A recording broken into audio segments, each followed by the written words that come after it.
دعائے صحت کی التماس ہے دو مؤمنین کے لیے۔ ایک ہمارے بزرگ صادق بھائی علیل ہیں، دوسرا ایک مومن بھائی نے حکم دیا ہے، ان کے والد علیل ہیں، جناب نوید صاحب۔ ان دونوں مؤمنین کی جلد از جلد صحت یابی کے لیے، تمام بیماروں کی شفا یابی کے لیے پروردگار عالم کی بارگاہ میں دست دعا بلند کرتے ہیں۔ بار الہ تجھے واسطہ بیمار کربلا سید الساجدین کا، تجھے واسطہ بیمار مدینہ شہزادی فاطمہ صغریٰ کا، بار الہ کل مؤمنین جو علیل ہیں ان تمام کو شفائے کامل و عاجل عطا فرما، اور ان تمام مؤمنین کے صدقے جن دو مؤمنین کے نام ذکر کیے گئے انہیں بھی شفائے کامل و عاجل عطا فرما۔ تمام مریضوں کی شفا یابی کے لیے، حاجات کی قبولیت کے لیے درود پڑھ دیجئے۔ صلی علی محمد۔ حاضرین کے مرحومین کو یاد کرتے ہوئے، کل مرحوم مؤمنین و مؤمنات کو شامل کرتے ہوئے، شہدائے کربلا کی بارگاہ میں ہدیہ کرتے ہوئے، رحم اللہ من قرأ الفاتحہ۔ بسم اللہ الرحمن الرحیم، الحمدللہ رب العالمین، الرحمن الرحیم، مالک یوم الدین، ایاک نعبد و ایاک نستعین، اہدنا الصراط المستقیم، صراط الذین انعمت علیہم غیر المغضوب علیہم ولا الضالین۔ لا حول ولا قوة الا باللہ العلی العظیم۔ اعوذ باللہ السمیع العلیم من الشیطان اللعین الرجیم۔ بسم اللہ الرحمن الرحیم۔ الحمد للہ الذی خلقنا فی امة الذی فاز رتبته الى قاب قوسین، وأكرمنا بولاية وصيه الذي ردت له الشمس مرتين، وجاهد بالسيفين وصلى إلى القبلتين، وشرفنا بحب الزهراء أم السبطين، والصلاة والسلام والتحية والإكرام على أشرف الكونين، رحمة للدارين، جد الحسنين، مولى الكونين، أعني أبا القاسم محمد۔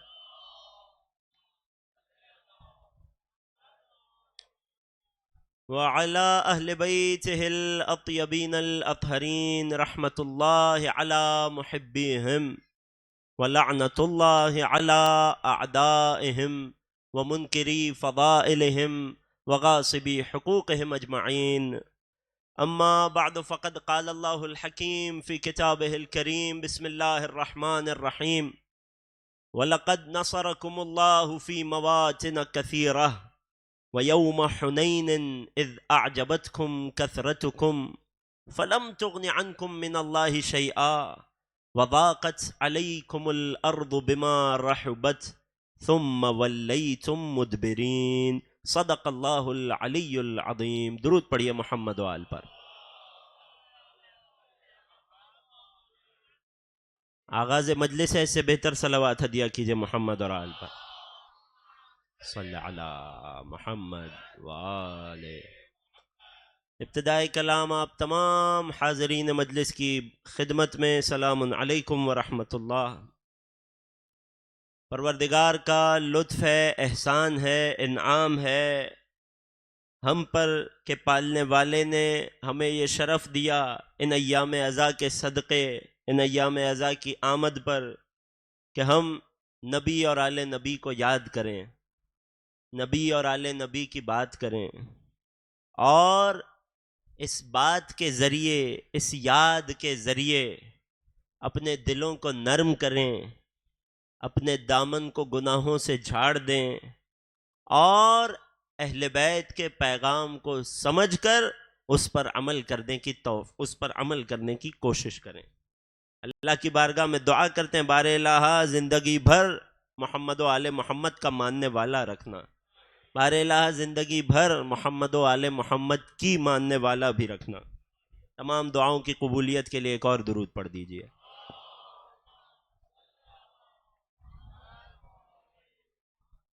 سلسلہ گفتگو کی یہ 9ویں تقریر ہے۔ میری گفتگو کا موضوع مسلسل غزوات رسول. اس حوالے سے کل آپ کی خدمت میں جو غزوہ بڑی تفصیل سے پیش کیا گیا انشاءاللہ کہ جو کل موجود تھے انہیں یاد ہوگا، وہ تھا غزوہ ذات سلاسل. آج آپ کی خدمت میں ایک اور بڑے عظیم الشان غزوے کا تذکرہ کرنا ہے کہ اس غزوے کی خاصیت بھی یہی ہے کہ اس غزوے کی طرف اشارہ کرتے ہوئے، اس کی اہمیت کو مد نظر رکھتے ہوئے قرآن میں اس غزوے کا نام بھی ذکر ہوا، اور کئی آیات میں اس غزوے اور اس کے حالات کی طرف اللہ نے اشارہ فرمایا. سرنامہ کلام سورہ مبارکہ توبہ کی 25ویں آیت کی تلاوت کی. سورہ توبہ آیت 25 اور 26 یہ دونوں اسی غزوے پر بات کرتے ہیں. وَلَقَدْ نَصَرَكُمُ اللَّهُ فِي مَوَاطِنَ كَثِيرًا. اے رسول اور اے مومنو، اللہ نے بہت سارے مقامات پر تمہاری مدد کی. وَيَوْمَ حُنَيْنٍ، اور بالخصوص جب جنگ حنین کا دن تھا، جب غزوہ حنین کا دن تھا، جب تمہاری کیا کیفیت تھی؟ اذ اعجبتکم کثرتکم، جب تمہیں، اب یہاں اللہ رسول سے نہیں مسلمانوں سے مخاطب ہے، توجہ ہے،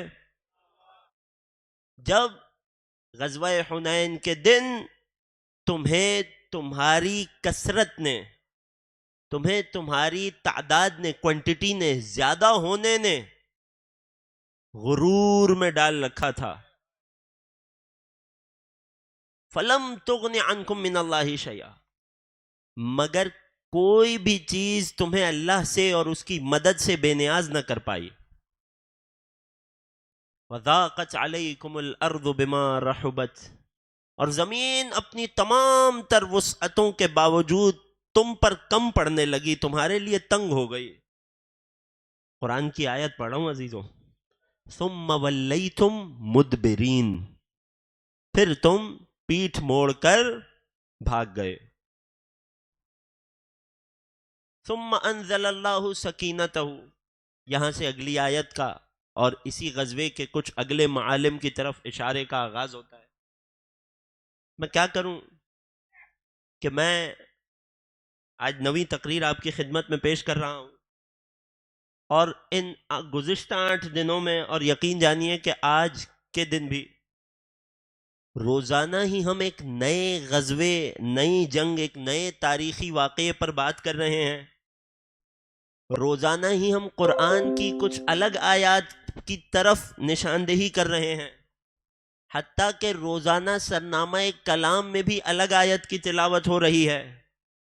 اس قدر ان تمام تاریخی واقعات میں فرق ہے، مگر اس کے باوجود مجھے بھی یہ لگ رہا ہے، اور آپ کو بھی یقیناً یہ احساس ہونا شروع ہو جائے گا، کہ اگرچہ بہت ساری چیزیں تبدیل ہیں، مگر روح غزوہ رسول ابھی بھی وہی ہے. جنگ ہو رہی ہے، بہت بڑی جنگ ہے. جب دشمن کا لشکر سامنے آتا ہے، لوگ فرار کا راستہ اختیار کرتے ہیں، اور علی ابن ابی طالب بالآخر مسلمانوں کی فتح کا باعث بنتے ہیں. اگر آپ یہ سوچ رہے ہیں کہ آج جو جنگ بیان کر رہا ہوں غزوہ حنین، اسلام کے چند بڑے غزوات میں سے ایک یہ غزوہ، بہت اہم تاریخی حیثیت اس کی، اگر آپ یہ سوچ کر سن رہے ہیں کہ آج کچھ الگ بات ہونی ہے، تو میری مجبوری ہے، میں تاریخ میں تبدیلی تو نہیں کر سکتا. اس غزوے کو بھی اگر مختصر کیا جائے، ایک جملے میں بات کو ختم کر دیا جائے، تو وہ جملہ یہی ہے کہ اس غزوے میں بھی بجز علی کوئی میدان میں نہ ڈٹ سکا. قرآن کی آیت نے صراحت کی ہے، ثم ولیتم مدبرین، تم پیٹھ موڑ کر بھاگ گئے. تمام علماء مسلمین نے، محدثین نے، بخاری و مسلم نے، مستدرک نے، ہماری کتابوں کی بات کریں تو صاحب تفسیر قمی نے، شیخ مفید نے، تمام علماء اسلام و محدثین و مفسرین نے اس جنگ کی تفصیل کو کم و بیش ایک جیسا ہی بیان کی، مگر کچھ نے ذرا کھل کر بیان کیا، کچھ نے ذرا دبے دبے الفاظ میں بیان کیا. اور یہی کمال ہے قرآن کی آیت کا کہ جب کسی واقعے پر قرآن کی آیت نازل ہو جائے، شاید میں ایک نتیجہ آج آپ کی خدمت میں پیش کر سکوں، توجہ میرے ساتھ ہے۔ اگر ایک واقعہ تاریخ میں رونما ہوتا ہے تو لوگ، حکومتیں، بادشاہتیں بڑی آسانی سے اس واقعے کو چھپا سکتی ہیں، بڑی آسانی سے اس واقعے کی تفصیلات کو تبدیل کر سکتی ہیں، اور طول تاریخ گواہ ہے ہمارے سامنے، ہر طرف کی ایک الگ کہانی ہوتی ہے، واقعہ ایک ہوا ہے مگر دو الگ الگ انداز پائے جاتے ہیں۔ مگر جب کسی واقعے پر قرآن میں کوئی آیت نازل ہو جاتی ہے تو وہ آیت قیامت تک اس واقعے کی حفاظت کی ضمانت بن جاتی ہے۔ جب کسی واقعے پر ایک آیت نازل ہو جائے تو چاروں ناچار جب بھی کوئی شخص قرآن کی تفسیر لکھے گا، جب بھی کوئی شخص قرآن کی بات کرے گا، قرآن پڑھے گا، قرآن سنے گا، قرآن سمجھے گا، چاروں ناچار اس کی آنکھوں کے سامنے وہ واقعہ آئے گا۔ یوں اس واقعے کو، اس کی تفصیلات کو چھپنا بہت مشکل ہو جاتا ہے۔ توجہ کر رہے ہیں؟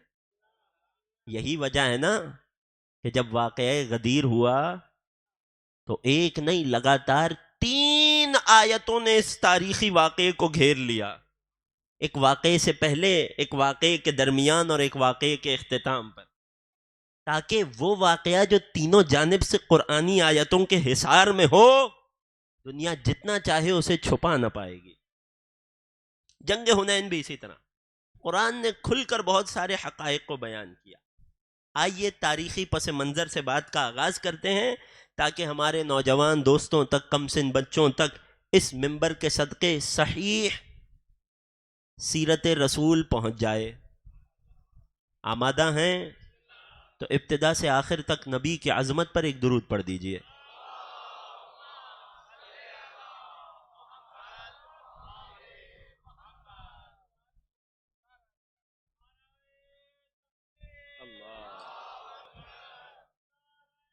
سب مل کر عزیزوں،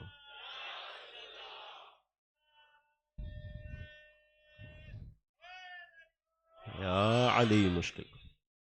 ماجرا یہ ہے کہ جب 8 ہجری میں کفار مکہ، قریش مکہ نے بالآخر اپنے صلح حدیبیہ پر کیے گئے وعدے کو توڑ دیا، نبی مدینے سے 10,000 اصحاب کا لشکر لے کر مکہ کی جانب چلے۔ اور میں آپ کو پورا فتح مکہ نہیں سناؤں گا کیونکہ وقت میں گنجائش نہیں ہے، وگرنہ یہ بھی اسلام اور نبی کی بہت بڑی کامیابیوں میں سے ایک کامیابی کہ جب نبی اپنے 10,000 کے لشکر کے ساتھ مکہ مکرمہ کی طرف جا رہے تھے کہ جس کے نتیجے میں فتح مکہ ہوا، راستے میں نبی کے لشکر کے ہاتھ ایک جاسوس لگا، اسے گرفتار کر کے نبی کے پاس لایا گیا۔ جب سوال کیا گیا تو پتہ چلا یہ عرب کے ایک بہت بڑے قبیلے جن کا نام تھا قبیلہ بنو حوازن۔ کیا نام تھا؟ قبیلہ بنو حوازن۔ یہ اس قبیلے کا جاسوس ہے رسول اور ان کے لشکر پر، اور اس سے یہ بھی پتہ چلا کہ قبیلہ بنو حوازن رسول پر، مدینے والوں پر، مسلمانوں پر حملہ کرنے کی تیاری کر رہا ہے۔ یہ قبیلہ بنو حوازن تھا کہاں پر؟ مکہ سے شمال مشرق میں، یعنی نارتھ ایسٹ میں، جو نجد کا صحرائی علاقہ ہے، جہاں آج کے نقشے کے مطابق ریاض نامی شہر پڑتا ہے، بہت مشہور، وہ اور اس کے اطراف کے علاقے یہ نجد کے علاقے کہلاتے ہیں، اور یہیں قبیلہ بنو حوازن بہت بڑی تعداد میں آباد تھا۔ اس قبیلے کا سردار، جس کا نام تاریخ نے قیس نقل کیا، یہ شخص، اس نے اپنی قوم کے بڑوں کو جمع کیا کہ لوگوں، عرب کے علاقے میں ایک شخص ہے کہ جس کا نام محمد ہے، بہت تیزی سے، بہت تیز رفتاری سے اپنے اطراف کے علاقوں پر قابض ہوتا جا رہا ہے، اور اگر ہم نے کچھ نہ کیا تو اب شاید یہ ہم پر بھی حملہ آور ہو، لہٰذا اپنے آپ کو جنگ کے لیے تیار کرو، اس سے پہلے وہ حملہ آور ہوں ہم ان پر حملہ کرتے ہیں۔ اب یہ اس کی جاہلانہ سوچ تھی۔ بڑا جوان سن آدمی تھا، زندگی میں زیادہ تجربہ تھا نہیں، لہٰذا ان غلط نتیجوں کی بنا پر اس نے اپنے قبیلے کو جنگ کے لیے آمادہ کیا۔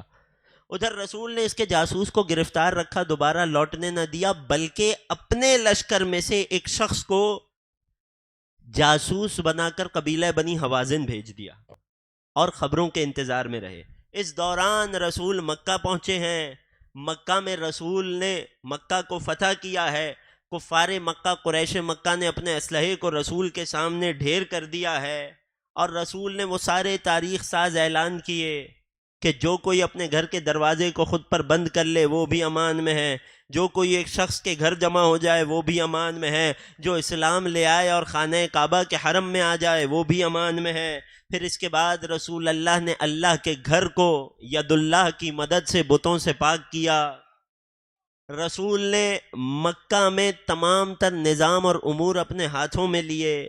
یوں کچھ عرصہ گزرنے کے بعد سن 8 ہجری میں شوال کے مہینے میں رسول اللہ تک ان کے اس قاصد نے، اس جاسوس نے یہ خبر پہنچائی کہ اب قبیلہ بنو حوازن اپنے قبیلے سے لشکر تیار کر کے مکہ کی طرف آ رہے ہیں تاکہ آپ پر حملہ آور ہو۔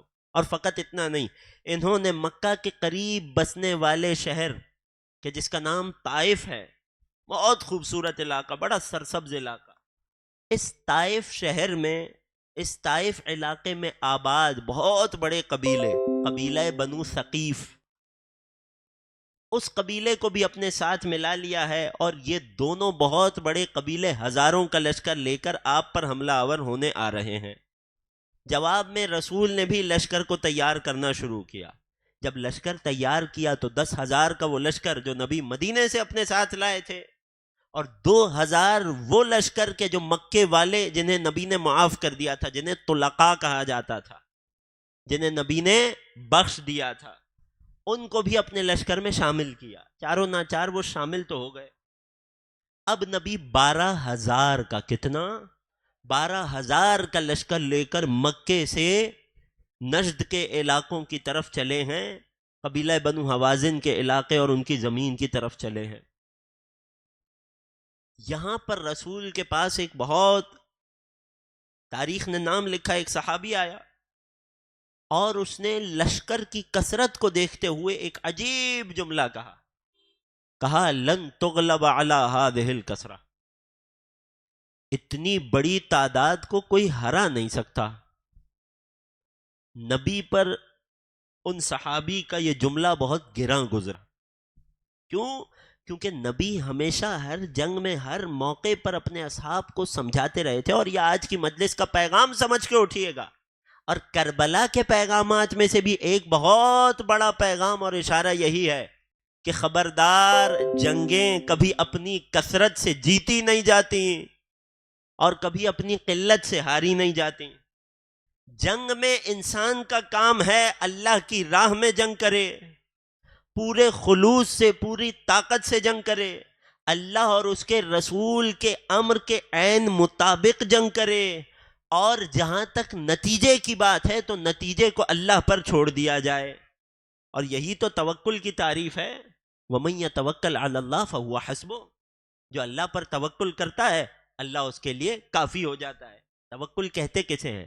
آیا اسے کہتے ہیں کہ انسان یہ سمجھے ہر چیز میرے ہی اختیار میں ہے، ہر چیز میری کوشش کے مطابق ہی نتیجہ آنا ہے؟ یا توکل اسے کہتے ہیں کہ انسان ہاتھ باندھ کے گھر پہ بیٹھ جائے کہ اللہ نے رزق کی ضمانت لی ہے، روٹی خود چل کے میرے گھر آئے گی؟ توجہ ہے؟ توکل کی تعریف یہ ہے کہ انسان کوشش اپنی کرے مگر نتیجے میں خود پر نہیں، خدا پر بھروسہ رکھے۔ بات پہنچ رہی ہے؟ توکل اسے کہتے ہیں انسان کوشش خود کرے، نتیجہ خدا پر چھوڑ دے۔ نبی کو ان صحابی کی بات گراں گزری کہ اتنی بڑی تعداد میں لشکر کبھی ناکام نہیں ہو سکتا۔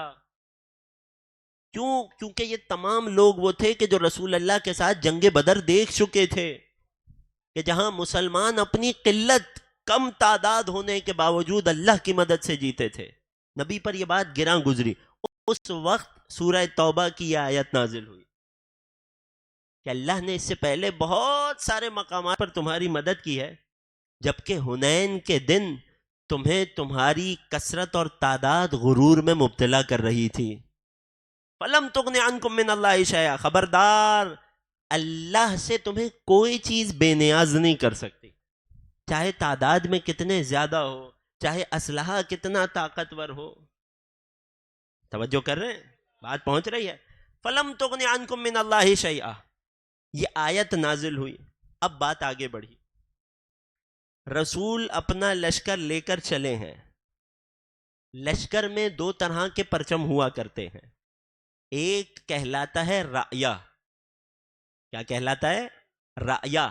اور ایک کہلاتا ہے لواء. لواء کہ جو سارے لشکر کا مرکزی پرچم ہے. رعیہ وہ کہ جو لشکر میں موجود ہر قبیلے کا اپنا پرچم ہے.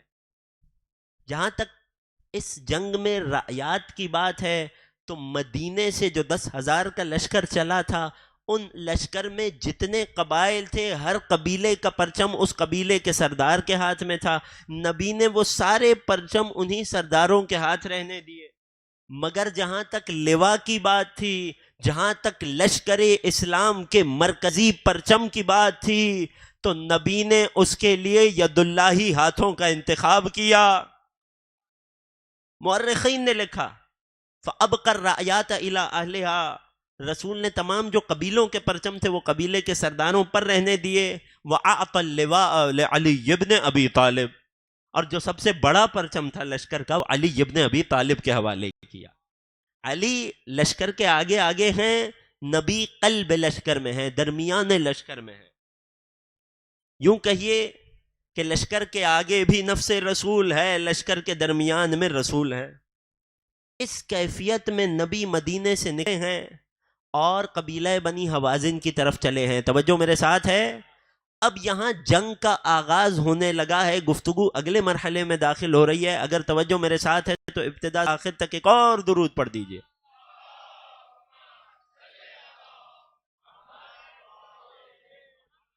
اب جب نبی چلے ہیں، ادھر قبیلہ بنی حازن روانہ ہوا. قبیلہ بنی حازن کے سردار نے وہی کام کیا جو جنگ احد میں قریش مکہ نے کیا تھا. وہ کیا کام تھا؟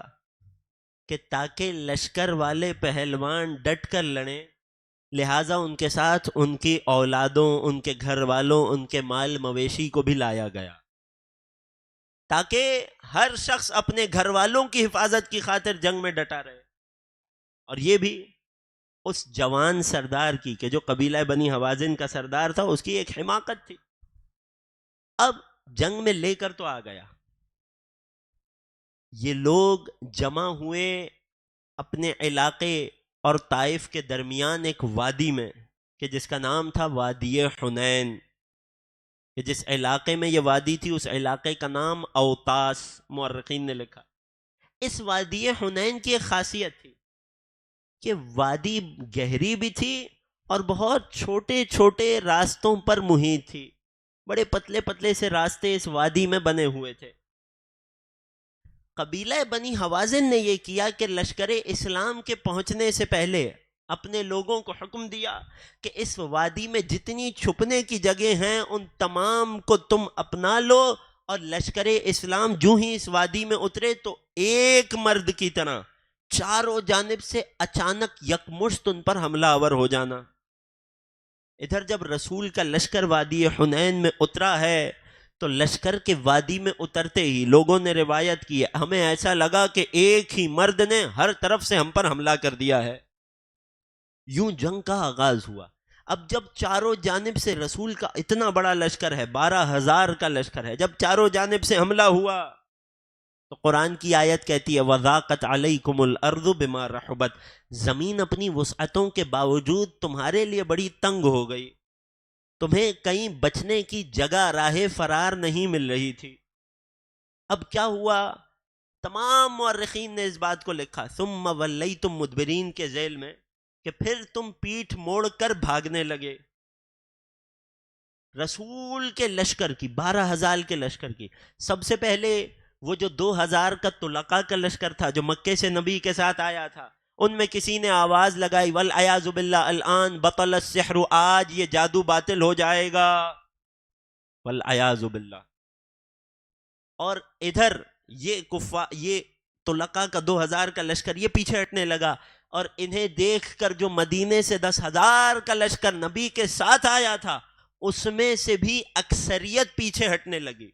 یہاں تک کہ علماء نے اس جنگ کے حالات میں لکھا ہے نبی اپنی سواری پر سوار ہیں اور نبی کو چاروں جانب سے بنی عبد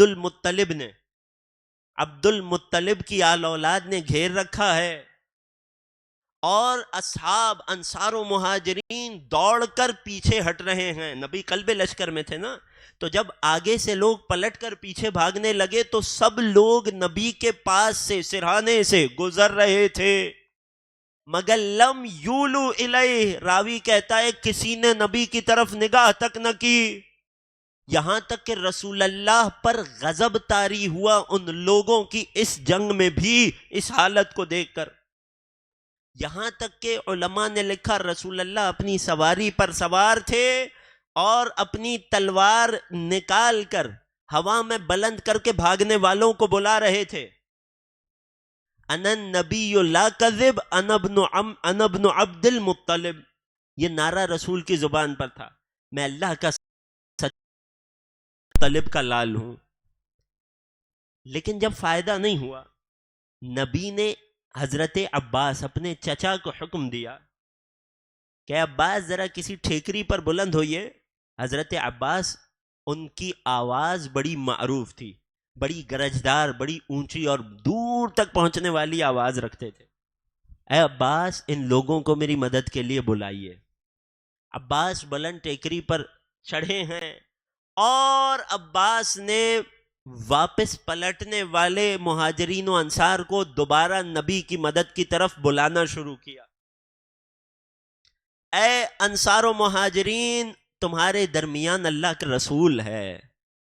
توجہ ہے عزیزوں، اے انصار و مہاجرین تمہارے درمیان اللہ کا رسول ہے، اسے چھوڑ کر کہاں جا رہے ہو؟ مگر کوئی خاص فائدہ نہیں ہوا. ادھر جنگ کی حالت کیا ہے؟ کفار کا لشکر تو حملہ کر رہا ہے. کچھ دیر تک رسول کو 7 سے 8 افراد نے اپنے حصار میں رکھا ہوا تھا اور تمام لوگ جا چکے تھے. تاریخ نے ان لوگوں کے نام لکھے. توجہ ہے، سب سے پہلا نام علی ابن ابی طالب ابن عبد المطلب، دوسرا نام عباس ابن عبد المطلب، تیسرا نام فضل بن عباس بن عبد المطلب، رسول کے چچا عباس کا بیٹا فضل، رسول کا چچیرا بھائی. چوتھا نام ابو سفیان بن حارث بن عبد المطلب. یہ کون ہے؟ جنگ بدر میں شہید ہونے والے عبیدہ بن حارث بن عبد مطلب ذہنوں میں ہیں کہ جنہوں نے شہادت سے پہلے ابو طالب کی نعت پڑھی تھی. یاد ہے، پہلے دن کی بات کر رہا ہوں. یہ عبیدہ بن حارث جو شہید جنگ بدر تھے، یہ ان کے سگے بھائی عبد المطلب کے ہی پوتے. ابو سفیان بن حارث بن عبد مطلب، انہی کے بھائی نوفل بن حارث بن عبد المطلب، اور انہی کے بھائی ربیعہ بن حارث بن عبد المطلب، اور ایک اور عقیل بن عبد المطلب. یہ 6-7 لوگ تھے کہ جو سب کے سب خاندان رسول سے تھے، کہ جو سب کے سب خانوادہ ابو عبد المطلب میں سے تھے، کہ جو سب کے سب عبد المطلب کے شیر تھے. انہوں نے رسول کو چاروں جانب سے گھیر رکھا تھا. حضرت عباس لوگوں کو بلا رہے ہیں، ادھر کفار کا لشکر حملہ آور ہے. مولائے کائنات نے جب یہ منظر دیکھا، توجہ میرے ساتھ ہے، مولائے کائنات نے جب یہ منظر دیکھا کہ رسول امانت دار ہاتھوں میں ہے، یہ جو اب ڈٹے ہوئے ہیں ان میں سے کوئی نبی کو چھوڑ کر نہیں جائے گا، علی نے اپنی سواری کو ایڑ لگائی اور دشمن کے لشکر کے قلب کی جانب بڑھنے لگے. ادھر دشمن کا لشکر ہے، لشکر میں 40 مختلف گروہ ہیں کہ جن 40 گروہوں کی بھاگ دوڑ، ان کی کمان 40 انتہائی بہادر پہلوانوں کے ہاتھ میں ہے. علی نے لشکر کو چھوڑ کر سب سے پہلے ان 40 پہلوانوں پر حملہ شروع کیا. توجہ کیجیے گا، آج دشمن زیادہ ہے، علی کے پاس وقت کم ہے، لہٰذا جنگ ایسے لڑی جائے گی کہ کم وقت میں زیادہ نقصان ہو.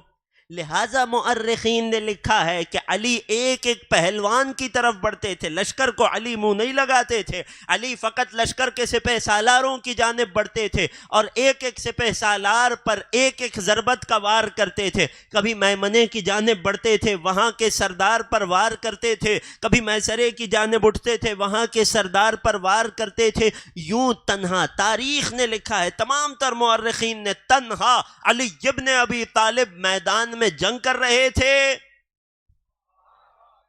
تنہا عبد المطلب نبی کا دفاع کر رہے تھے، باقی تمام لوگ نبی کو چھوڑ کر جنگ حنین میں پیچھے ہٹ رہے تھے. یہاں تک کہ تاریخ نے ایک عجیب لفظ لکھا ہے، وَكَانَتْ ضَرْبَاتُهُ فِي الْحُنَيْن مُبْتَكِرَةً. حنین میں علی کی تمام تر ضربتیں مبتکرہ تھیں. یعنی کیا؟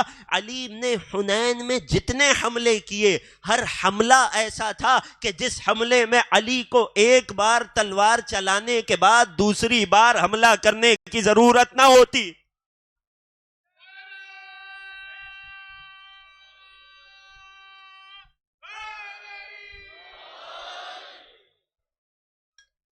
اس جملے کا لطف لیجئے گا، وَكَانَتْ ضَرَبَاتُهُ مُبْتَكِرَةً. علی کی ایک ایک ضربت یکتا تھی. علی جس پر ایک بار حملہ آور ہوئے، کیونکہ وقت کم تھا نا، شیر خدا میدان میں اترے ہوئے ہیں، علی کی تمام تر ضربتیں اپنے آپ میں یکتا تھیں، ہر ضربت کے بعد دوسری ضربت کی حاجت نہیں ہوتی تھی. یہاں تک کہ علی نے بنی حوازن کے 40 علمبرداروں کو، 40 پہلوانوں کو واصل جہنم کیا، تنہا کیا. یہ ہوتی ہے خدا کی مدد. اگر نہ ہو تو بہت بڑی تعداد کے باوجود جنگ نہ ہو پائے، اور اگر ساتھ ہو تو تنہا علی ابن ابی طالب 40 کو واصل جہنم کرے. توجہ ہے؟ آمادہ ہیں عزیزوں؟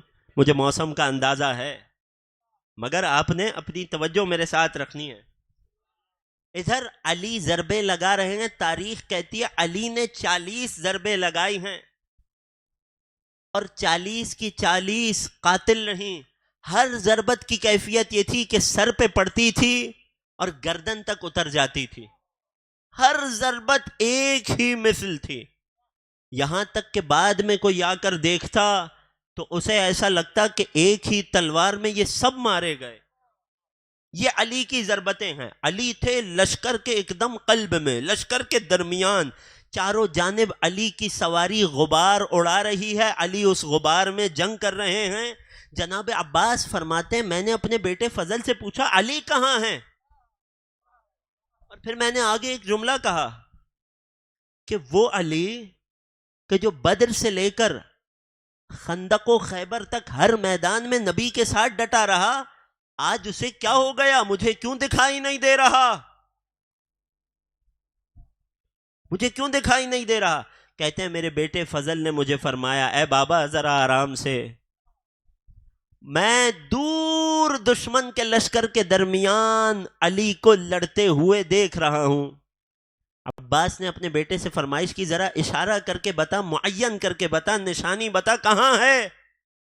میں نے اپنے بابا کو بتایا، فضل بن عباس نقل کر رہے، میں نے اپنے بابا کو بتایا، بابا وہ دیکھے جہاں غبار اڑ رہا ہے، وہ فلاں رنگ کی عبا پہنے، وہ فلاں جوان جو آپ کو بہت تیزی سے لشکر میں گھومتا دکھائی دے رہا ہے، جو پل میں میمنہ تو پل میں میسرے میں دکھائی دے رہا ہے، اور ہر جگہ اس کی سواری کی ٹاپیں. کون سی ٹاپیں؟ جن ٹاپوں کی قسم خدا نے سورہ عادیات میں کھائی ہے. وہ ٹاپیں ہر جگہ میدان میں پیچھے غبار اڑاتی چلی جا رہی ہیں. وہی آپ کا جوان بھتیجا علی ابن ابی طالب ہے. ایک مرتبہ عباس کہتے ہیں میں نے اپنے بیٹے سے سوال کیا، یہ جوان تو مجھے دکھ گیا، یہ بتا یہ بجلی سی کیا چمک رہی ہے؟ اے بابا یہ علی کی ضربتیں ہیں، یہ ذوالفقار کی تیزی ہے کہ آپ کو دور سے بجلی لگ رہی ہے. اس موقع پر جناب عباس نے فرمایا تھا، اے علی مرحبا تجھ پر تیرے چچا اور ماموں قربان ہو جائیں. اللہ اکبر. ادھر عباس کی صدا سے اور علی کے قلب لشکر پر حملہ آور ہونے سے اور سرداروں کو واصل جہنم کرنے سے دوبارہ لوگوں کا مرال اپ ہونے لگا، دوبارہ لوگ اپنے کھوئے ہوئے حوصلوں کو جمع کرنے لگے، اور ایک ایک کر کے لوگوں نے دوبارہ نبی کی طرف پلٹنا شروع کیا۔ مگر جنگ کا فیصلہ تو ہو چکا تھا، دوبارہ لوگ پلٹے ہیں، انصار مدینہ پلٹے، پھر مہاجرین میں بھی لوگ پلٹے۔ مگر یہ کب پلٹے کہ جب قبیلہ بنی حوازن کا سردار قیس اپنے لشکر کے بڑے بڑے علم برداروں کو واصل جہنم ہوتے دیکھ چکا تھا اور خود اپنے لشکر کی پشت کی جانب دوڑ چکا تھا۔ یہ وہ موقع تھا جب لوگ دوبارہ نبی کے پاس پہنچے ہیں۔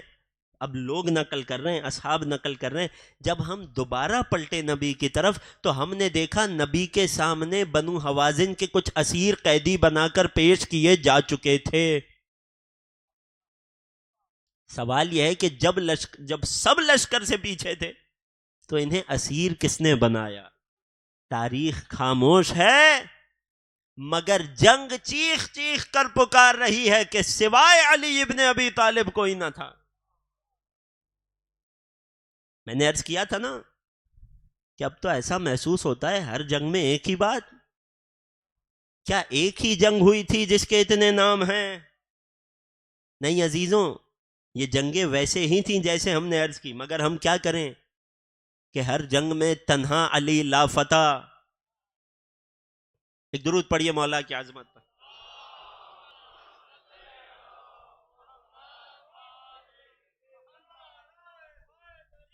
یا علی یا علی یا علی مدد۔ نہیں عزیزوں، اس سے بہتر نعرہ لگائیے تاکہ تمام لوگ مل کر جواب دے سکیں، سب مل کر حیدری۔ اب جب لوگ پلٹے ہیں، اب بات آئی مال غنیمت کی۔ مسلمانوں کو اس جنگ میں بہت بڑی تعداد میں مال غنیمت نصیب ہوا۔ 24,000 اونٹ، 40,000 بکریاں، 6,000 کے قریب غلام اور کنیز، اور ہزاروں کی تعداد میں سونے اور چاندی، سب مسلمانوں کو ملا۔ نبی نے ایک انصار مدینہ کے قبیلے کے سردار جناب بدیل کو اس تمام مال غنیمت پر محافظ بنایا اور ان کی ذمہ داری لگائی کہ اس تمام مال غنیمت کو مکہ کے قریب جعرانہ نامی علاقے میں لے کر پہنچے۔ کون سا علاقہ؟ جعرانہ۔ خدا آپ کو حج اور عمرے کی سعادت نصیب کرے۔ جب آپ عمرے کے لیے تشریف لے جائیں گے تو وہاں انشاءاللہ کہ آپ کو زیارت کا شرف ملے۔ جو مکے کے قریب کی چھوٹی میقاتیں ہیں جہاں سے مکے کے اندر رہنے والا شخص یا عمرے کے لیے مکہ پہنچ جانے والا شخص اپنے دوسرے عمرے کے لیے حالت احرام کا آغاز کرتا ہے، ان میقاتوں میں سے ایک میقات ہے جعرانہ۔ نبی نے وہاں مال غنیمت کو بھیجا اور دوڑ جانے والے سردار قیس کا پیچھا کرنا شروع کیا۔ یہ قیس دوڑ کر طائف آیا۔ طائف میں بنو ثقیف کے قلعے میں اس نے اپنے آپ کو چھپا لیا۔ نبی نے تقریباً 30 دن تک یا بعض تاریخوں میں 20 دن تک قلعے کا محاصرہ کیے رکھا، مگر اس کے بعد نبی وہاں سے دوبارہ مکہ لوٹ آئے۔ اب جب نبی مکہ لوٹے، یہاں پر نبی جعرانہ کے مقام پر پہنچے اور اس زمین کو یہ شرف ملا کہ نبی نے وہاں سے اپنے عمرے کے لیے احرام باندھا۔ نبی نے اپنی ساری زندگی میں ایک حج کیا تھا اور ایک ہی عمرہ کیا تھا۔ توجہ ہے میرے نوجوان دوستوں؟ نبی نے اپنی پوری حیات میں فقط ایک حج اور ایک عمرہ کیا تھا، اور وہ جو ایک عمرہ نبی نے فرمایا تھا اس کے لیے حالت احرام کا آغاز جعرانہ سے کیا۔ اور فقط اتنا نہیں، حالت احرام کا آغاز کرنے سے پہلے نبی نے چند کام کیے۔ سب سے پہلے نبی نے مال غنیمت تقسیم کرنا شروع کیا۔ بنی حوازن میں سے کچھ لوگوں کو دعوت دی، جو اسلام قبول کر لے گا اس کی عورتیں اور بچے اس کے حوالے کر دیے جائیں گے۔ بہت سے لوگ مسلمان ہوئے۔ رسول نے پیغام بھیجا قبیلہ بنی حوازن کے سردار قیس تک۔ قیس سے کہو اگر وہ بھی اسلام قبول کر لے گا تو اس کی عورتیں اور بچے اور مال بھی اس کے حوالے کر دیا جائے گا۔ قیس نے نبی کی اس دعوت کو قبول کیا، کافر تھا مگر جانتا تھا یہ سچے ہیں، نبی سے دشمنی پر تھا مگر دشمنی کے باوجود نبی کی بات پر شک نہیں کیا. اس سے زیادہ نہیں پہنچ، جن تک پہنچ جائے. کافر تھا مگر نبی کی بات پر ذرہ برابر شک نہیں کیا اس نے.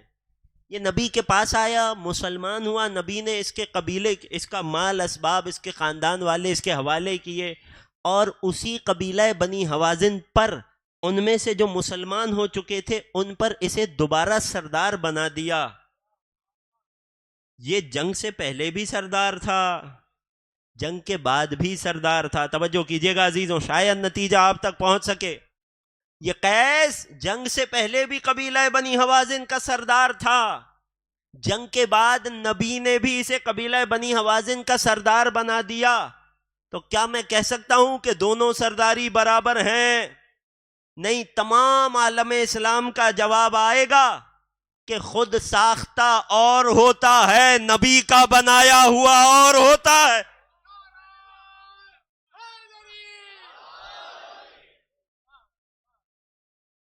جن تک پہنچ گئی یہ بات، خود ساختہ سرداری اور ہوتی ہے، محمد مصطفیٰ کی عطا کردہ سرداری اور ہوتی ہے. جن تک یہ بات پہنچ گئی، علی کی عظمت پر ایک درود پڑھ دیجیے.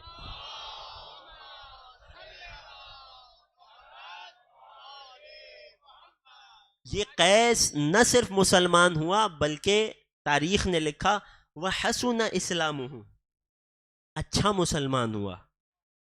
یعنی فقط جان بچنے کے خوف سے منافق نہ ہوا، بلکہ جب اسلام میں داخل ہوا تو پوری طرح داخل ہوا. اس کے بعد نبی نے بچا ہوا مال غنیمت اپنے لوگوں میں تقسیم کیا. اب یہاں بعض نے نبی کی تقسیم پر اعتراض کیا، جس پر نبی سخت ناراض ہوئے اور قرآن کی کچھ آیتیں بھی اتریں اور بعد میں معاملہ ختم ہوا. اس کے بعد نبی عمرے کے لیے مکہ مکرمہ مسجد حرام تشریف لے گئے. اس جنگ حنین سے قیامت تک آنے والے امت مسلمہ کو، مسلمانان عالم کو چند بہت اہم پیغام ملتے ہیں. سب سے پہلا اور اہم ترین پیغام کہ جب انسان حق کی جانب ہو تب جنگیں تعداد سے نہیں جیتی جاتی. کاش میں آپ تک پہنچا پاؤں، آج میں بات کو مختصر رکھوں گا کیونکہ مصائب کی راتیں ہیں. جنگیں تعداد سے نہیں جیتی جاتی. خود قرآن میں اللہ نے اعلان فرمایا وَكَم مِّن فِئَةٍ قَلِيلَةٍ غَلَبَتْ فِئَةً كَثِيرَةً بِإِذْنِ اللَّهِ. کتنے ہی، ایک آدھ نہیں، کتنے ہی ایسے کم گروہ تھے جنہیں ہم نے زیادہ کے گروہ پر غالب کر دیا، مگر اللہ کے اذن سے. جنگیں کبھی تعداد سے نہیں جیتی جاتی. اگر حق پر ڈٹا ہوا شخص کم ہو، چاہے دیر ہی صحیح ہو جائے، مگر اللہ کی مدد ضرور اس کے شامل حال ہوتی ہے. بات پہنچ رہی ہے؟ دوسری بات جو تمام عالم اسلام کو اس جنگ سے سیکھنی چاہیے اور قرآن کی آیت سے سیکھنی چاہیے کہ انسان کسی حال میں اللہ کی مدد اور اس کی توفیق سے بے نیاز نہیں ہو سکتا. چاہے ظاہری حالات انسان کے کتنے ہی موافق ہوں، چاہے انسان کی کنڈیشن، اس کے حالات کتنے ہی اچھے دکھائی دے رہے ہوں، مگر انسان کو کبھی بھی اپنے ذہن میں تکبر کا شکار نہیں ہونا چاہیے، بلکہ انسان کو ہر لحظے جتنی نعمت الہی میں اضافہ ہوتا چلا جائے، جہاں تک پیغام پہنچ رہا ہے، جتنا نعمت الہی میں اضافہ ہوتا چلا جائے، انسان کو چاہیے کہ اندر سے اتنا ہی جھکتا چلا جائے اور اتنا کثرت سے اللہ کی یاد میں مبتلا ہوتا چلا جائے. یہ بات یہاں تک پہنچ گئی. لہذا ہم نے کربلا میں بھی یہ منظر دیکھا کہ ایک کم گروہ تھا، مگر اللہ نے انہیں قتل ہو جانے کے باوجود زیادہ کے گروہ پر، بلکہ بہت زیادہ کے گروہ پر ایسا غلبہ دیا کہ آج لوگ 30,000 کو بھول گئے، 72 کو یاد رکھا ہوا ہے. یہ جنگ حنین کا پیغام تھا کہ جو کربلا میں بھی آ کر ہمیں دکھائی دیا، کہ جس کا اظہار اور تجلی کربلا میں ہوئی۔ جنگ حنین کے بارے میں نازل ہونے والی دوسری آیت، جب اے لوگوں تم لوگ بھاگ رہے تھے پیٹھ موڑ کر، قرآن کی اگلی آیت کہتی ہے ثم انزل اللہ سکینتہ علیہ، پھر اللہ نے اپنے سکون کو، اپنے اطمینان کو، چین کو اتارا کس پر؟ رسول پر، وعلی المؤمنین۔ کاش میں یہ اشارہ آپ تک پہنچا پاؤں۔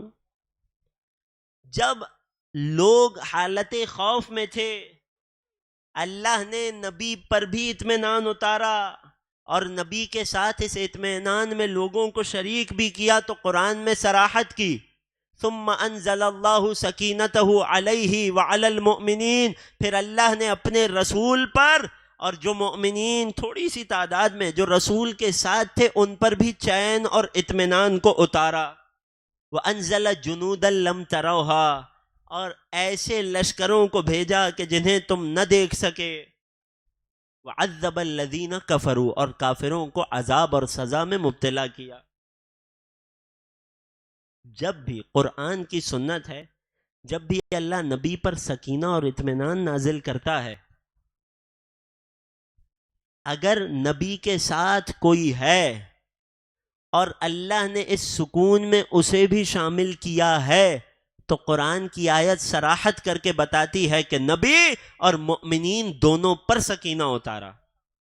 لہٰذا جب کہیں کبھی قرآن پڑھ رہے ہو اور آپ کی نظروں میں کوئی آیت آئے جہاں کوئی تاریخی واقعے کا ذکر ہو رہا ہو، اور اس تاریخی واقعے کے بعد خدا فرمائے وَأَنزَلَ سَكِينَتَهُ عَلَيْهِ، کہ اللہ نے اپنی طرف سے چین اور اطمینان صرف اپنے رسول پر اتارا، جب کہیں قرآن کی کوئی آیت آپ کی نگاہ میں آئے تو یہ بات واضح رہنی چاہیے کہ وہاں پر اللہ نے سکون اور اطمینان سے رسول کو خاص رکھا ہے۔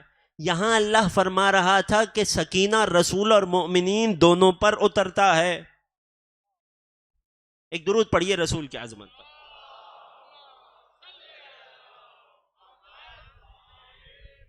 نہیں عزیزوں، اس سے بہتر ایک صلوات پڑھیے محمد و آل پر۔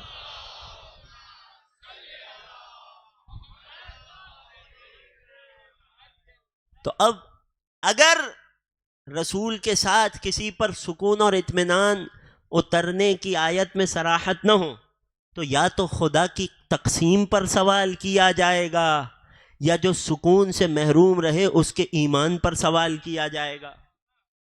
بس عزیزوں، یہ تھے جنگ حنین کے کچھ معالم، کچھ واقعات۔ کل آخری گفتگو ہے، کل آخری گفتگو میں آپ کی خدمت میں ایک ایسی جنگ کا تذکرہ کرنا ہے کہ جس جنگ کی تاریخ ان تمام جنگوں سے مختلف ہے۔ اس بات کا میں آپ کو یقین دلاتا ہوں۔ وجہ کیا ہے کہ اس جنگ میں نبی اپنے ساتھ علی کو لے کر ہی نہیں گئے۔ کل آپ کی خدمت میں، اب یقیناً لوگوں کا جو اب تک 9 دنوں سے جنگیں سنتے آ رہے ہیں اور یہ دیکھ رہے ہیں کہ ہر غزوے میں اگر اسلام کو فتح مل رہی ہے تو علی سے، یقیناً ان کا پریشان ہونا بنتا ہے۔ پھر اس جنگ میں کیا ہوا ہوگا جس میں لشکر اسلام علی سے خالی ہوگا؟ وہ جنگ تھی جنگ تبوک، کہ انشاءاللہ کل تفصیل سے اس جنگ کے واقعات کو آخری گفتگو میں آپ کی خدمت میں پیش کروں گا۔ آج آئیے کہ کچھ تذکرہ ایک ایسی ہستی کا کریں کہ جو اپنی صورت میں، اپنی سیرت میں، اپنی گفتار میں، اپنے کردار میں ہو بہو اللہ کے نبی کی شباہت تھی، کہ جب وہ چلا کرتے تھے تو لوگ کہتے تھے اللہ کے رسول چل رہے ہیں۔ اللہ اکبر، کہ جن کی کمسنی میں وہ حسین کو اتنے لاڈلے تھے کہ کسی موسم میں بے موسم کا پھل مانگا تو حسین نے حاضر کر دیا تھا۔ آج حسین کے اس علی اکبر کی بات کرنی ہے کہ جو انا من الحسین کا ایک گواہ ہے، ایک ثبوت ہے۔ نبی محرم کی رات آ گئی نا، رونے کے لیے آمادہ ہیں؟ کم من فئۃ قلیلۃ، کتنا کم لوگوں کا گروہ تھا جنہیں کتنی بار زیادہ پر غلبہ ملا. اللہ اکبر. آج حسین کے کڑیل جوان کا تذکرہ ہے. اذان گرامی، یوں تو بنی ہاشم کے جوانوں میں سب سے پہلے میدان میں جانے والے کا نام علی اکبر ہے. یوں تو بنی ہاشم کے جوانوں میں سب سے پہلے قتل ہونے والے کا نام علی اکبر ہے، مگر اس مصیبت کتنی بھاری ہے، کتنی سخت ہے، اس بنا پر ہم اسے آخری دنوں میں پڑھتے ہیں. وقت ہے کہ اپنے آپ کو آمادہ کیجئے اس علی اکبر پر ماتم کرنے کے لیے کہ جس کے لیے میرے چھٹے امام کا جملہ ہے. ذرا تصور کیجئے گا، کربلا معلیٰ میں کھڑے ہیں، مولا ہم سب کو بار بار نصیب کرے. ذریح امام حسین ہے، قبر امام حسین ہے، قبر امام حسین کے پائنتی حسین کے کڑیل جوان علی اکبر کی قبر ہے. ذرا تصور کیجئے گا اس منظر کو کہ جب کربلا جائیں، حسین کی قبر کے پائنتی حسین کے کڑیل جوان علی اکبر کی قبر دیکھیں. چھٹے امام اس منظر کو ذکر کر کے فرماتے ہیں وَيَتَرَحَّمُ عَلَيْكَ مَنْ رَأَى قَبْرَ ابْنِكَ عِنْدَ رِجْلَيْكَ. اے حسین، جو آپ کے کڑیل جوان کی قبر آپ کے پائنتی دیکھتا ہے وہ آپ پر ترس کھا کر روتا ہے.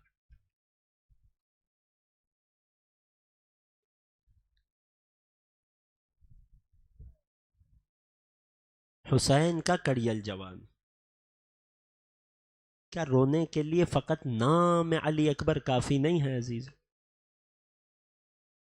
جوان اولاد والے بیٹھے ہو نا، خدا تم سب کی اولادوں کو سلامت رکھے، مگر کیا کبھی کسی ایسے باپ سے ملنے کا اتفاق ہوا جس کا جوان بیٹا مر گیا ہو؟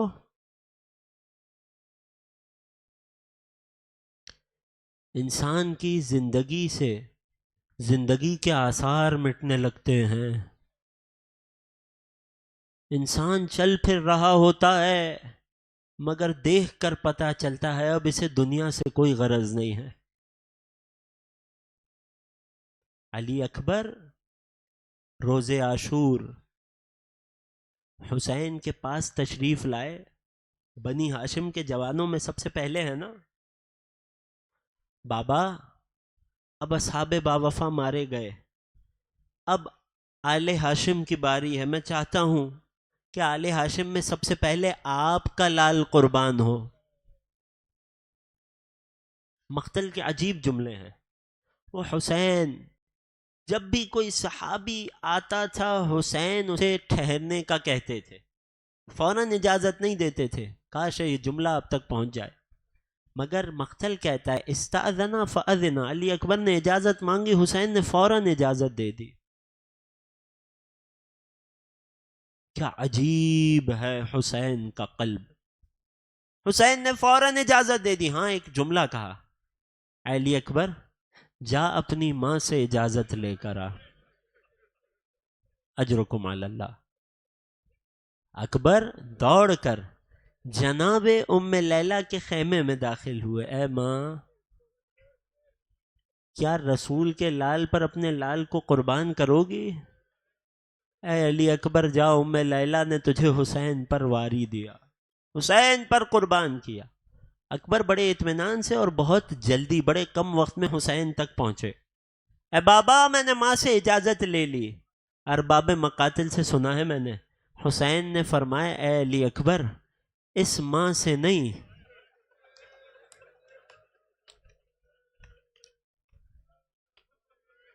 گریے کی صداؤں میں خود کو شامل کر لیں، عزا و فغاں میں خود کو شامل کر لیں.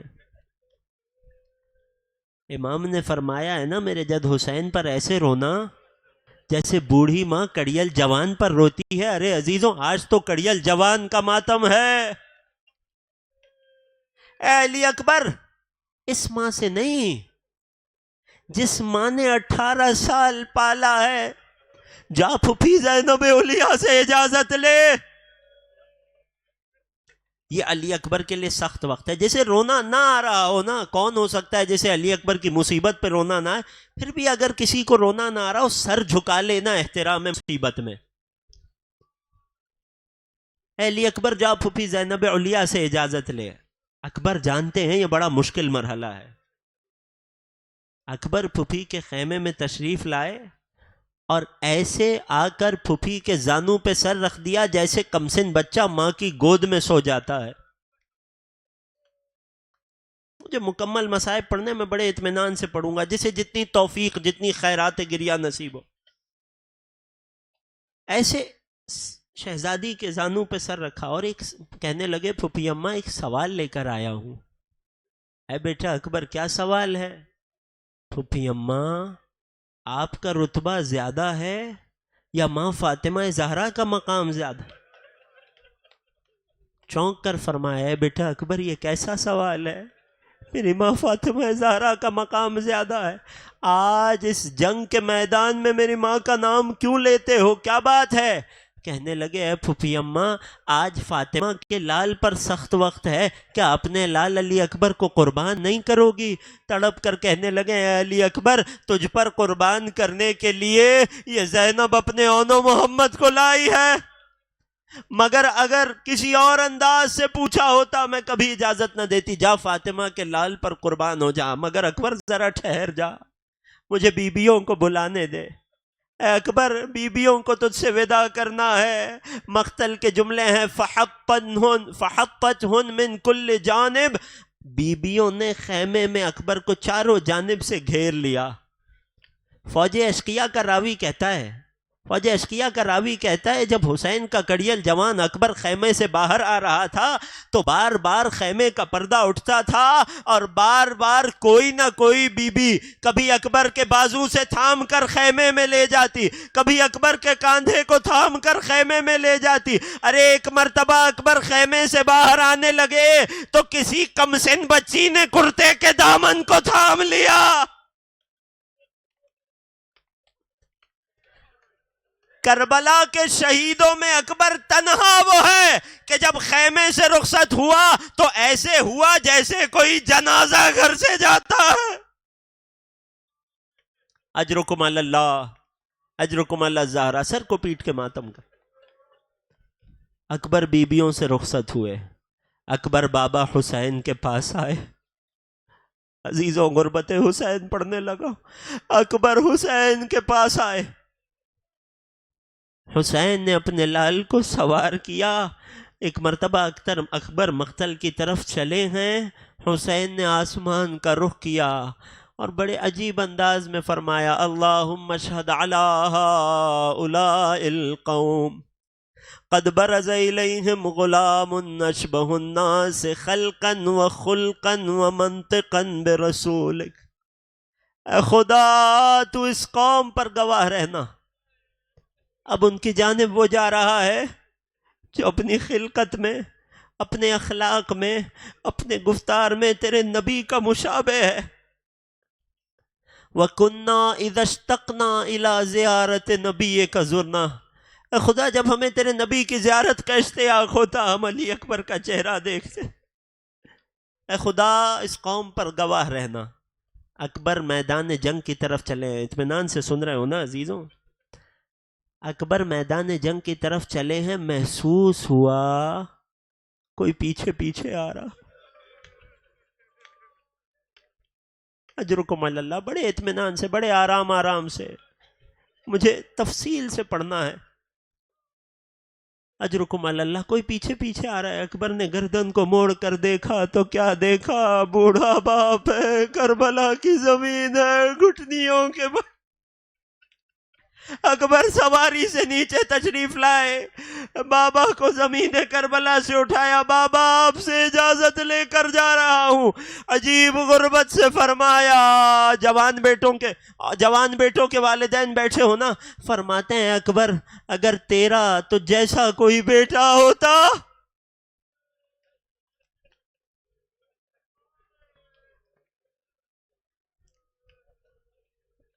اکبر نے باپ سے آخری وداع کیا. اکبر زمین کربلا میں مقتل کی طرف چلے ہیں، ایسا لگا رسول مقتل میں آ رہے ہیں۔ اکبر نے حملہ کرنا شروع کیا، کبھی میمنے پہ حملہ کرتے، کبھی میسرے پہ وار کرتے، رجز پڑھتے جاتے، انا علی ابن الحسین ابن علی نحن و بیت اللہ اولا بالنبی اضربکم بالسیف احمی عن ابی ضرب غلام ہاشمی علوی۔ میں علی ابن حسین ابن علی ہوں، خدا کے گھر کی قسم ہم نبی سے قریب تر ہیں، میں اپنے بابا کے دفاع میں تم پر ہاشمی علوی جوان کی طرح حملہ کرتا رہوں گا۔ علی رجس پڑھتے جاتے ہیں، علی اکبر کبھی میمنے پر حملہ کرتے ہیں، اسے قلب لشکر کی طرف دھکیلتے ہیں، کبھی میسرے پہ حملہ آور ہوتے ہیں، یہاں تک کہ علماء مقتل نے لکھا ہے علی اکبر نے تنہا ہی 120 دشمنوں کو واصل جہنم کیا، تنہا 120 دشمنوں کو واصل جہنم کیا علی کے پوتے نے۔ ادھر جب علی اکبر جنگ کر رہے تھے، حسین ام لیلہ کے خیمے میں آئے۔ اے ام لیلہ، اولاد کے حق میں ماں کی دعا بہت جلدی قبول ہوتی ہے، ام لیلہ دعا کر دے میرا پروردگار مجھے ایک اور بار اکبر سے ملا دے۔ ام لیلہ نے دعا کے لیے ہاتھ اٹھائے، یا راد یوسف لیعقوب رد علی الاکبر للحسین، اے یعقوب کے لیے یوسف کو پلٹانے والے علی اکبر کو حسین کے لیے پلٹا دے۔ ام لیلہ کی دعا تو قبول ہوئی، مگر حسین کے امتحان میں اضافہ ہوا۔ اکبر 120 کو واصل جہنم کر کے لوٹے ہیں۔ سوال کیا بابا میں نے کیسے جنگ کی؟ فرمایا مرحبا علی اکبر، دادا حیدر کرار کی یاد دلا دی۔ کہنے لگے بابا شدید پیاس ہے، اگر ایک گھونٹ پانی مل جاتا تو میں انہیں جنگ کا مطلب بتاتا۔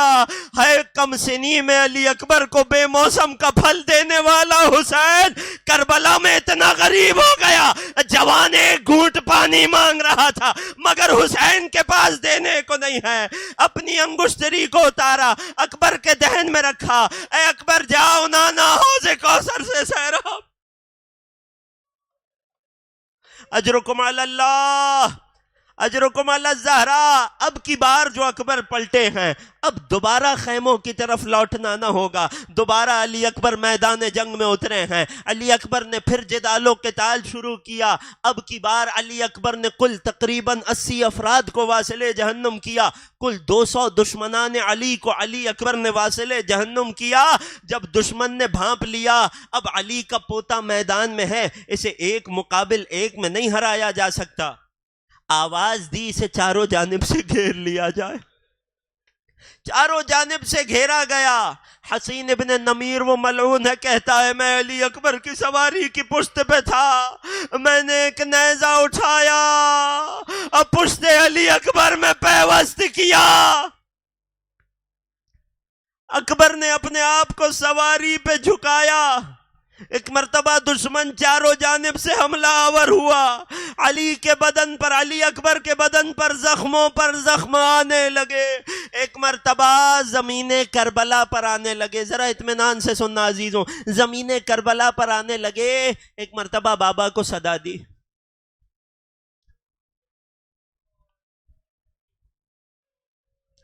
کربلا کا ہر شہید شہادت سے پہلے حسین کو سلام کرتا تھا نا، السلام علیکہ یا ابا عبداللہ۔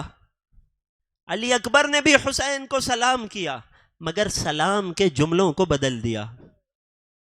اکبر نے یوں سلام کیا، علیکہ منی السلام یا ابا عبداللہ۔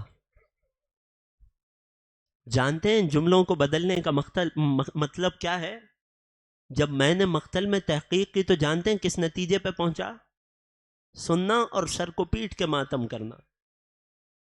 عرب کے شعراء جب کسی میت پر مرثیہ کہتے ہیں، کاش تم پہنچ جاؤ، جب کسی مرحوم پر مرثیہ کہتے ہیں کہ جس کے بارے میں انہیں یقین ہوتا ہے ارے یہ تو مر گیا ہے، یہ کیسے جواب دے گا، جب ایسے مرحوم کو سلام کرتے ہیں تو یوں کرتے ہیں، علیکہ منی السلام۔ اکبر جانتے تھے میرے بعد بابا زندہ نہ رہ پائیں گے، علیک منی السلام یا ابا عبداللہ کہا۔ ادھر حسین نے اکبر کی آخری آواز سنی، زمین کربلا پر بیٹھ گئے، زمین کربلا پر بیٹھ گئے۔ ایک مرتبہ حسین اٹھے ہیں، اکبر کی جانب جانا چاہتے ہیں مگر بدن میں طاقت محسوس نہیں ہوتی، دوبارہ بیٹھے، پھر اٹھے ہیں، پھر بیٹھے ہیں، کسی طرح حسین گھٹنیوں کے بل اکبر کے لاشے کی طرف جا رہے ہیں، آواز دیتے جاتے ہیں، این این علی الاکبر، علی اکبر کہاں ہو، بابا کو آواز دو، مجھے رستہ نظر نہیں آتا۔ آخری جملے زحمت تمام آپ نے گریہ کر لیا۔ اس وقت جب بوڑھا باپ جوان کے لاشے پہ پہنچا ہے، مقتل کہتا ہے، حسین کربلا کی زمین پر اکبر کے سنہانے بیٹھ گئے، فوضع خدہ علی خد علی الاکبر۔ حسین کی غربت کو محسوس کرنا عزیزوں، حسین نے اپنے رخسار کو اکبر کے رخسار پر رکھا اور ایک جملہ کہا، اور لوگ کہتے ہیں کہ اکبر کی شہادت کے بعد کسی نے حسین کو کربلا میں کچھ کہتے نہیں سنا۔ آخری جملہ جو حسین نے اکبر کے رخسار پہ اپنے رخسار کو رکھ کے کہا، فرمایا علی الدنیا بعدک لفا، اے علی اکبر تیرے بعد اس دنیا کی زندگی پر خاک۔